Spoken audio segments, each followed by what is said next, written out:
ஜெய் சாய்ராம். என் அன்பு குழந்தையே, மன உறுதியுடனும் நம்பிக்கையோடும் செயல்படு. உன்னுடைய லட்சியம் இன்று கிடைக்காவிட்டால் நாளை கிடைக்கும் என்ற நம்பிக்கையுடன் உன் கடமைகளை செய்.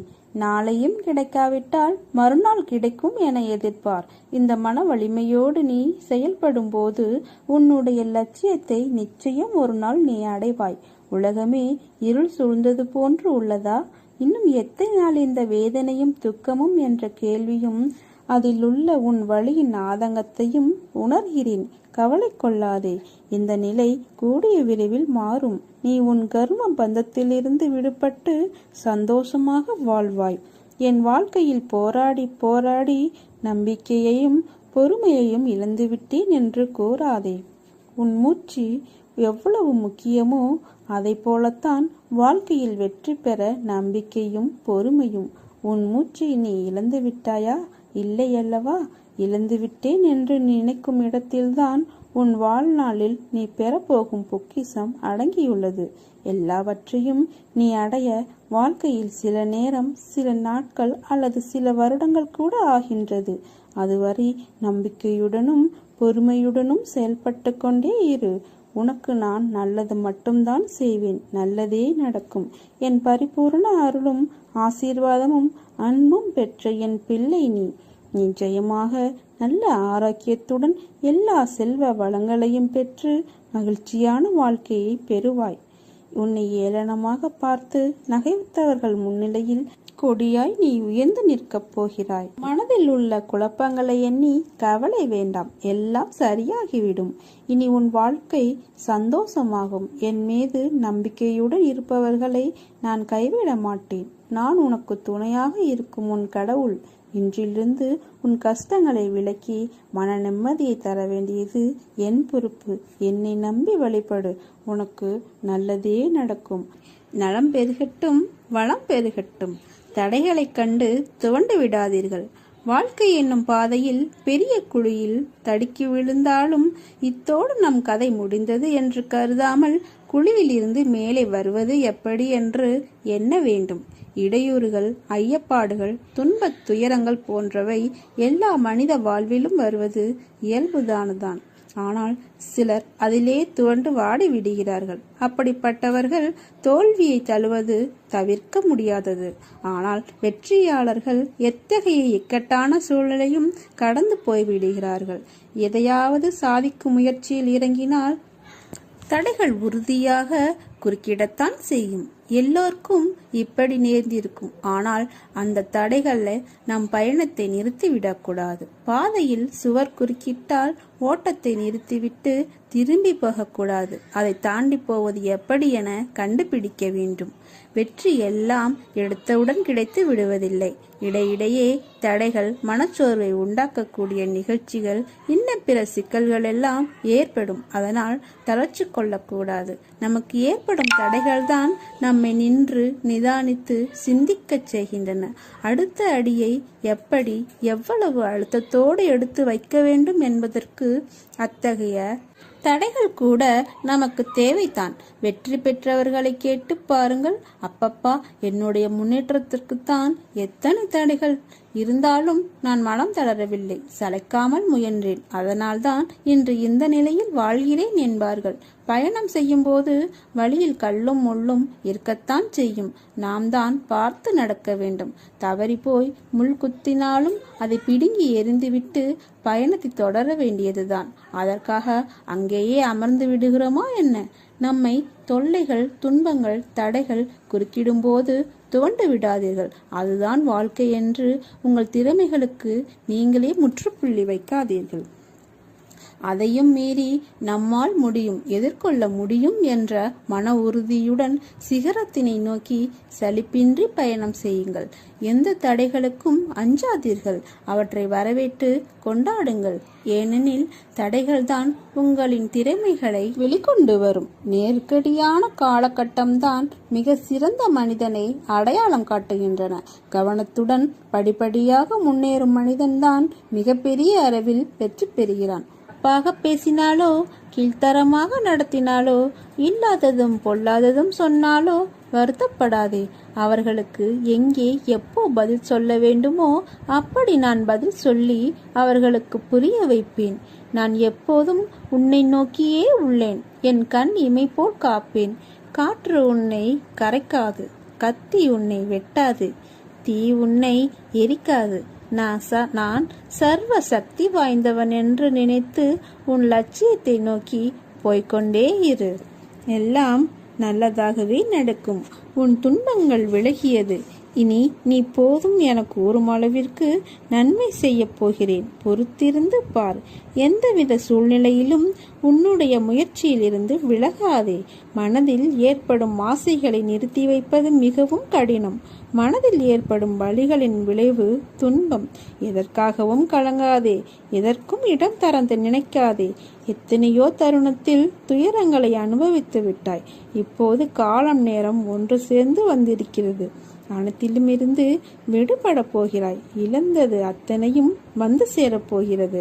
வாழ்க்கையில் அனைவரும் வியக்கும் வண்ணம் நிச்சயம் உன்னை வாழ வைப்பேன். மனதில் இருக்கும் குழப்பங்களை தவிர்த்து என்னை மனதில் நிறுத்தி தொடர்ந்து பூஜித்து கொண்டு இரு. நல்லதே நடக்கும். நான் இருக்கிறேன், கலக்காதே. உன்னில் நிச்சயம் வெற்றி என்ற தீபத்தை நான் ஏற்றுவேன். என்மேல் நீ வைத்திருக்கும் விசுவாசம் உன்னதமானது என்பதை நான் சாய்தேவா அறிவேன். கவலைப்பட்டது போதும் குழந்தையே. இனி என் ஆசையால் உன் வாழ்வில் பல மகிழ்ச்சியான அற்புதங்கள் நிகழ்வுகள் நடக்கப் போகிறது. நன்றாக வாழ்ந்தவன் கெட்டதும் இல்லை, துயரங்கள் எதுவும் நிரந்தரமில்லை. அதற்கு கர்ம பலன்கள் ஒன்று மட்டும்தான் காரணம். இன்று உன்னை சிரித்த முகத்தோடு பார்க்கும்போது என் மனதில் எழும் சந்தோஷத்திற்கு அளவே கிடையாது. உன் பிரச்சனை அனைத்தும் முடியும் நேரத்தை தொட்டு விட்டாய். பிள்ளையின் நிம்மதியில்தான் என் மன நிறைவு அமைந்திருக்கிறது. உனக்கென்று விதிக்கப்பட்டது நிச்சயம் உன்னை வந்து சேரும். அதை புரிந்து கொள். உன் உழைப்பு என்றும் வீணாகாது. யாரோடும் பகையில்லாமல் புன்னகித்து வாழுங்கள். வாழ்க்கை குறுகியது, ஆனால் அழகானது. நீ நீயாக இரு. யாரையும் சார்ந்து இருக்காதே. உனது வாழ்க்கையை நிர்ணயம் செய்தவன் நான். முதலில் நீ அனுபவித்து வந்த வாழ்க்கையும் சரி, இப்போது நீ அனுபவிக்கும் வாழ்க்கையும் சரி, இரண்டுக்கும் உள்ள வித்தியாசத்தை முதலில் உணர்ந்து கொள்ள முயற்சி செய். இப்போது அனுபவித்து வரும் அத்தனையும் நான் உனக்கு அளித்த ஆசீர்வாதம். எப்போதும் கவலை வேண்டாம். எதை அனுபவிக்க வேண்டுமோ அதை அனுபவித்து விட்டாய். கடந்து வந்த பாதையில் நீ பார்க்காத துயரங்கள் இல்லை, ஏமாற்றங்கள் இல்லை. நீ விரும்பிய வாழ்க்கையையும் என்னால் மட்டுமே திரும்ப வழங்க முடியும். நீ வருத்தப்பட்டது போதும். உன்னை பார்த்து விலகியவர் தேடி வரும் நேரம். உன்னை தூற்றி பேசியவர்கள் தன் தவறை உணர்ந்து தேடி வரும் நேரம். இதற்காகவும் எப்போதும் அஞ்சாதே. நான் உன் முன்னே அமர்ந்து கொண்டு இருக்கிறேன். நான் இருக்கும்போது எதற்காக கவலைப்படுகிறாய்? தேவையற்ற குழப்பங்கள் வேறு. இதனால் அதிக வருத்தத்துடன் இருக்கிறாய். நான் இருக்கிறேன். உன்னை தினமும் வழிநடத்தி செல்லும் நான் அனைவரும் வியக்கும் வண்ணம் வாழ்க்கையில் உன்னை உயர்த்த மாட்டேனா? நிச்சயமாக நடத்தி காட்டுவேன். பொறுத்திருந்து பார். அன்பாக பேசு, அரவணைத்து பேசு. கோபம் கொடியது, அதை விட்டுவிடு. என்னை பார், எனது கண்களை பார். என்னை சரணாகதி அடைந்தால் நான் உன்னை பாதுகாப்பேன். எவன் என்னை மனதார நினைக்கிறானோ அவனுக்கு எப்போதும் துன்பம் நேராது. உன் பாதையில் இனி எல்லாம் வெற்றியே. அமைதியான வாழ்க்கை அமையும். நீ வேண்டுகின்ற எல்லா வேண்டுதல்களையும் நிறைவேற்றுகிற நான் மிச்சமுள்ள வேண்டுதல்களையும் நிறைவேற்றி தர மாட்டேனா? இதற்காக என் மீது இத்தனை கோபம்? இவ்வளவு இறுக்கமாக முகத்தை வைத்து கொண்டாயே? ஏன் இந்த குழப்பம், பதற்றம், வீணான கவலை? அனைத்தையும் விடுத்து உன் வேலைகளில் கவனம் செலுத்து. நான் உனக்காக வேலை செய்கிறேன். நீ எடுக்கும் முடிவுதான் நீ யார் என்பதை தீர்மானிக்கும். அதுவே உன் வாழ்க்கையையும் தீர்மானிக்கும். மனம் திருப்தியே அடையவில்லை என்றால் உன்னால் வெற்றி பெற முடியாது. முதலில் நான் நன்றாக இருக்கிறேன் என்று உனக்குள் நீ சொல்லிக்கொள். உன்னை துரத்தியவரும் உன்னை ஒதுக்கியவரும் காரணமில்லாமல் உன்னை காயப்படுத்தியவரும் வியக்கும் வண்ணம் நீ உயரப் போகிறாய். அதை நடத்தி காட்டுவேன். என் பக்தனாகிய நீ என்னை நினைத்து கொண்டிருக்கும் வேளையில் உன் துயரத்தை போக்குவது எனது கடமை. வெகு விரைவில் நடக்கும். கவலைப்படாமல் இரு. நான் உன்னிடம் வந்திருக்கிறேன். என்னை நீ பிடித்துக்கொள். உன்னை விட்டு விலக மாட்டேன். எனக்கு அழிவேது? எனது பிள்ளைகள் கவலைப்படும் போது அதை நிவர்த்தி செய்வது எனது கடமை. பொறுத்திருந்து இனி நடக்கப் போவதை பார். நான் புன்னகித்து காத்து கொண்டிருக்கிறேன். வாழ்க்கையில் நீ எந்த நிலைக்கு வரப்போகிறாய்? நான் வருவேன் உனக்காக. கலங்காதே. இதுவரை கண்ணீரை மட்டும் கண்ட நீ இனி உன் வாழ்க்கையில் அற்புதங்களை காண்பாய். எல்லாம் நன்மைக்கே. எதை செய்தாலும், எந்த காரியத்தை முடித்தாலும் அனைத்தும் நான் என்று கூறிக்கொண்டிருக்கிறாய். அந்த எண்ணத்தை உடனடியாக உன் மனதில் இருந்து அகற்றிவிடு. நான் நான் என்று சொல்லிக் கொண்டிருக்கிறாய் அல்லவா? அந்த நான் யார் என்று சற்று உள்ளே பாரேன். இந்த நான் என்னும் என்ன விருத்தி எங்கிருந்து வருகிறது என்று கவனத்தை உள்முகமாக திருப்பு. இந்த உடலை நான் என்று சொன்னால் தூக்கத்தில் உடலை குறித்த நினைவு இல்லையே, ஆனால் சுகமாக தூங்கினேன் என்று மறுநாள் சொல்கிறாய். அப்போது இந்த தூக்கத்தை யார் அனுபவித்தது? விழித்திருக்கும் போதும் இந்த நான் உள்ளது. உடலும் உலகமும் மறைந்த தூக்கத்திலும் இந்த நான் என்பது இருக்கிறது. எனவே இந்த நான் எனும் உணர்வு எங்கிருந்து வந்தது, எங்கிருந்து உற்பத்தியாகிறது என்று தேடினால் மெல்ல இந்த நான் என்னும் தன்னுடைய பிறப்பிடமான ஆத்மாவிற்குள் சென்று ஓடி ஒளிந்துவிடும். நான் தான் என்ற அகந்தையை அகற்றுங்கள். எதற்காகவும் எப்போதும் கவலை வேண்டாம். நான் இருக்கிறேன். கலங்காதே. நான் உன்னை கைவிட மாட்டேன். இந்த சாய்பாபா உன்னை கைவிட மாட்டேன். அவமானப்படும் போது அவதாரம் எடு. வீழ்கின்ற போது விஸ்வரூபம் எடு. புண்படுகின்ற போது புன்னகை செய். வாதாடுவதை விட்டுவிட்டு வாழ்ந்து காட்டு. எல்லாம் நல்லதாகவே நடக்கும். உனக்கு கஷ்டம் வரும்போது ஏதாவது ஒரு ரூபத்தில் வந்து உன்னை சந்திப்பேன். உனக்கான கதவுகள் திறந்து விட்டது. இனி உன் வாழ்வில் வெளிச்சம் வரப்போகிறது. நாளைய நாள் என்ற விடியலின் விடை தெரியாமல், பாதை என்னவென்று புரியாமல் நீ திகைத்த நொடி உன்னுடன் தான் இருக்கிறேன். உன்னை விட்டு நான் விலகுவதும் இல்லை, உன்னை கைவிடுவதும் இல்லை. உன் அம்மாவாக அப்பாவாக என்றும் துணை நிற்பேன். வீசும் காற்றுக்கு அளவுகோல் தெரியாது. பாய்ந்து சுழன்று வரும் அலையான நீருக்கு அளவு இல்லை. சுடர்கொண்டு எரியும் நெருப்புக்கு அளவை எட்ட முடியாது. பரந்த ஆகாயத்திற்கு எல்லை என்ற அளவுகோல் இல்லை. நீளம் என்ற பரந்த பூமிக்கு ஆழங்களின் அளவுகோல் இல்லை. நீ போகும் தூரத்திற்கும் கடக்கும் பாதைக்கும் உன் அனுபவங்களுக்கும் அளவுகோல் உண்டா? இவற்றுக்கே இல்லை என்ற போது உன் வெற்றியை மட்டும் உனக்கு அளவுகோல் வைத்தா கொடுப்பேன்? உனக்கான எல்லாம் தக்க சமயத்தில் கொடுத்து வாழ வைப்பேன். உன்னுடைய பாதைகள் தெளிவாகும் காலம் வந்துவிட்டது. பனிகள் படர்ந்து இருள் சூழ்ந்த கஷ்டங்கள் எல்லாம் விலகி போகும். உன் மனம் நொந்து போன விஷயங்கள் எல்லாம் இப்போது உன் மனம் மகிழ்ச்சி அடையும் அளவிற்கு இனிமேல் நிகழும். நிம்மதி என்ற மலர் உன்னிடத்தில் இனிமேல் தென்றலாய் வசந்தமாய் வீசப்போகிறது. நீ எதற்கும் பயப்படாதே, கலங்காதே. உன்னில் வெற்றி என்ற தீபத்தை நான் ஏற்றுவேன். உன் வாழ்வில் மலர்கள் பூக்கப் போகிறது. சோலைகளாய் மாறப்போகும் உன் மனம் இவற்றை உன்னுடன் அமர்ந்து காண நான் விரும்புகிறேன். சில பிள்ளைகளை வர வைப்பேன். சில பிள்ளைகளை பார்க்க நான் உன் சாய்தேவா வருவேன். அப்படி நான் பார்க்க வரும் என் பிள்ளை நீ என்றைக்கும் நன்றாக இருப்பாய். ஒருவன் தன் உடலில் சரிகை துணிகளை கட்டிக்கொண்டு ஆடம்பர அலங்காரத்துடன் இருக்கிறான். மற்றொருவன் கந்தை துணியை உடுத்திக் கொள்கிறான். இரண்டின் பலனும் உடலை போர்த்திக் கொள்வதே அன்றி வேறில்லை. அறுசுவை உணவோ கூழோ எதை உண்டாலும் முடிவு ஒன்றுதான். வயிறு நிறைந்து பசி தீருவதே அது. அதுபோலத்தான் சாய்பாபா நம்மளுக்கு 11 உபதேச மொழிகளை பொன்மொழிகளில் நமக்கு கூறியிருக்கிறார். அதை சற்று பார்ப்போமா? ஸ்ரீரடி தலத்தை எவன் மிதிக்கிறானோ அவனுடைய துன்பம் ஒரு முடிவை அடைந்து சௌகரியத்தை அடைகிறான். துவாரகமாயை அடைந்த மாத்திரத்தில் பெரும் துன்பத்திற்கு உள்ளவர்களும் மிகுதியான சந்தோஷத்தை அடைவார்கள். இவ்வுலகை விட்ட பிறகும் சர்வ சக்தியுடன் வேலை செய்வேன். என்னுடைய சமாதி என் பக்தர்களுக்கு அநேக ஆசீர்வாதங்களையும் புத்திமதிகளையும் கொடுக்கும். என்னுடைய பூத உடல் என் சமாதியிலிருந்தே பேசும். என்னுடைய சமாதியில் இருந்து கொண்டே நான் மிகவும் சுறுசுறுப்பாகவும் தீவிரமாகவும் இருப்பேன். என்னிடம் வருபவர்களுக்கும் என்னை தஞ்சம் அடைபவர்களுக்கும் என் உபதேசத்திற்காக என்னிடம் தீவிர நம்பிக்கை உள்ளவர்களுக்கும் நான் எப்பொழுதும் உயிருடன் இருப்பேன். நீ என்னை அடைந்தால் நான் உன்னை கடாட்சிக்கிறேன். நீ என் பேரில் உன் பளுவை சுமத்தினால் நான் நிச்சயமாக அதை தாங்குவேன். நீ என் உபதேசத்திற்காகவும் உதவிக்காகவும் என்னை அடைந்தால் அவைகளை உடனே நான் உனக்கு கொடுப்பேன். என்னுடைய பக்தர்களுடைய வீட்டில் ஒருபோதும் தேவை என்பதே இருக்காது. உனக்காக நான் வருவேன், கலங்காதே.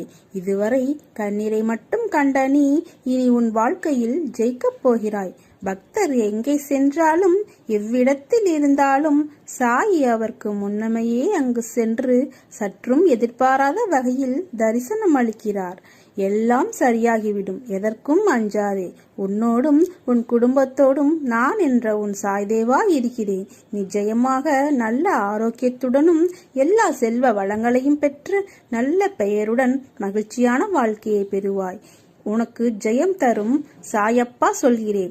என்னிடத்தில் எப்போதும் நம்பிக்கையும் பொறுமையும் கொண்டிருங்கள். குருவான நான் உங்களிடமிருந்து வேறு எதையும் ஒருபோதும் எதிர்பார்க்கவில்லை.